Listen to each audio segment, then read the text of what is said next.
So what are we doing here? Okay, I want to do a quick bit. These distractions, they're distractions, but they're still interesting, okay?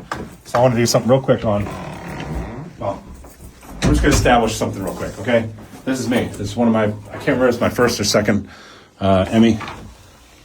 This is me with Mike Wallace, the ultimate sort of storyteller, 60 Minutes guy.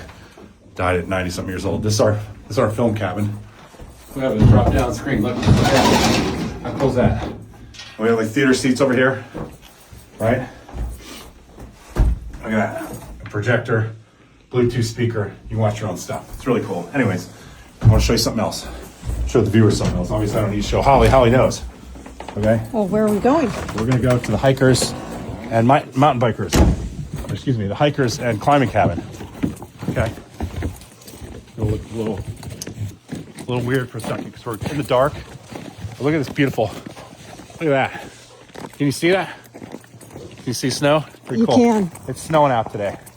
But this is the hikers and climbing cabin. And we're gonna have a climbing wall off the back of this next year. But I'm bringing it here for a different reason. Okay. This is me and Alex Honnold, who you guys might know from the Netflix program the other day where he just climbed the tower in Taipei. And this is his biography. And it says, Jeff, thanks for making me famous and allowing me to climb full time. Hope we get to climb more, Alex. Now, that was a joke. I climb with Alex. It's ridiculous. He's so good. But I'm trying to make a point here. Really what I want to talk about is this distraction called Melania. And I promise you that I'm going to do this. You're going to get a few minutes of this tonight, and I'm working on another story that's coming out tomorrow. Okay, so I just want to get this out of my head, and so you guys can, because there's a lot of talk, discussion about Melania tonight. Come on, real quick. We're going to the writer's cabin.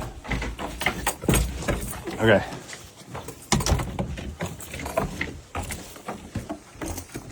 All right. Gonna hurry up here. So, this movie. It cost $45 million to make, and it cost like another $30 million or something like that. $75 million is the number everybody's putting out there, which includes promotions. Okay, it includes promotion and her fee, production, everything, right? $75 million.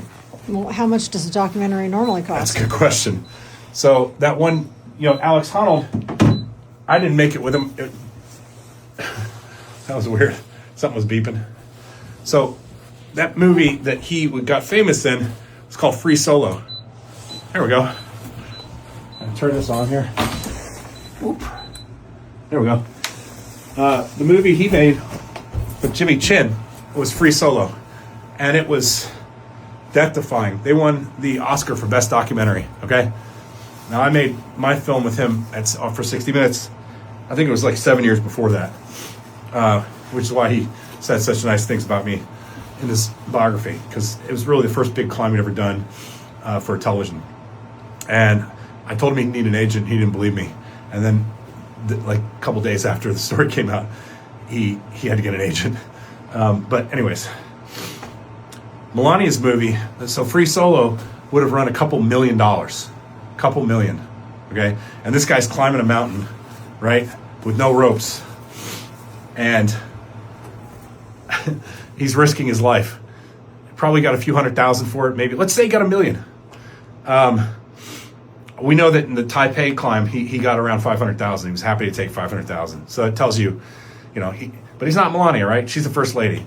So you're going to give her quite a bit of money. But her fee apparently has been reported at $35 million.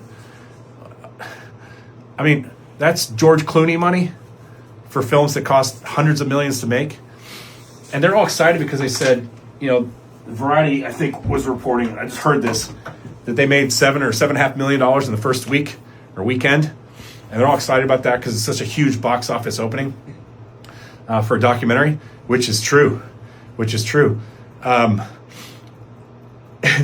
They spent $75 million. So they're $68 million or so away from breaking even which is ridiculous. Free Solo, for instance, made for a couple million, made under 30 million, but maybe it's 28 or something like that is the number I read.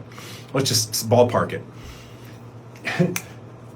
You're not going to recover that money. There's no way you're going to make 75 million back and then make a profit on that film. And the people at Amazon would have known that. They know that there's no way a documentary even about Melania is going to make 75 million plus. So why did they do that? Why would they make a film that cost 75 million and they're all excited about the first weekend being 7 million? That's not normal. So really what's happening here is this, to me, is a clear graft where Amazon knows as a company, Jeff Bezos is, he doesn't run it anymore. But $75 million to a company like that is nothing. It's like a tip to your waitress to them. And they know that they're going to get it back somehow. There's probably agreement on how they're going to get it back. I don't know, but they're definitely going to get favorable treatment, especially since they've worked so hard to spend the money investing to get it out.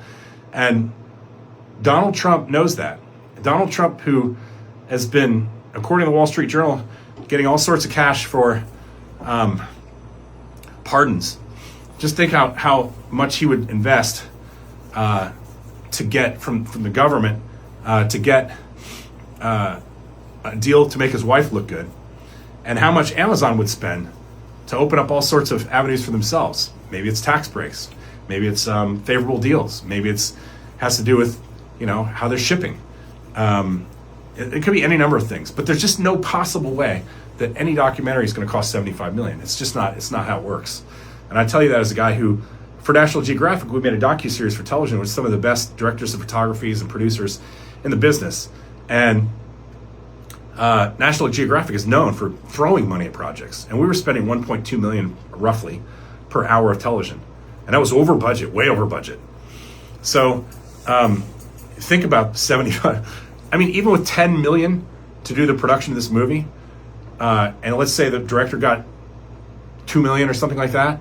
I don't know what his number was, but I mean, you have 6 or 8 million in production, 8 million in production.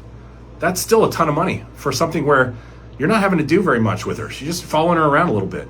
And I don't even know if it was scripted or not. If it's scripted, it's not even really documentary as far as I'm concerned.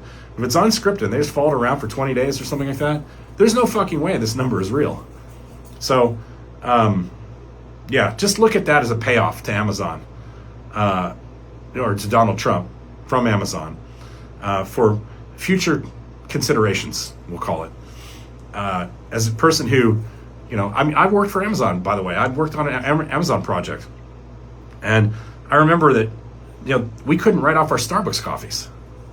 So this is a company that's really tight with its budgets. I mean, they'll spend money when they have to, but yeah, so, okay. That's all I have to say about Melania. Oh, one last thing.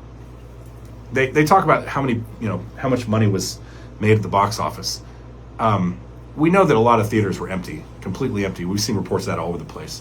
And there's been reporting that, and it's not coming from me, it's from other sources, but that Republican donors were buying up tons of tickets and just basically handing them out to people to make sure these numbers went up. So that's fine if that's what they want to do. But they're not going to do that all the way to 75 million, I can promise you.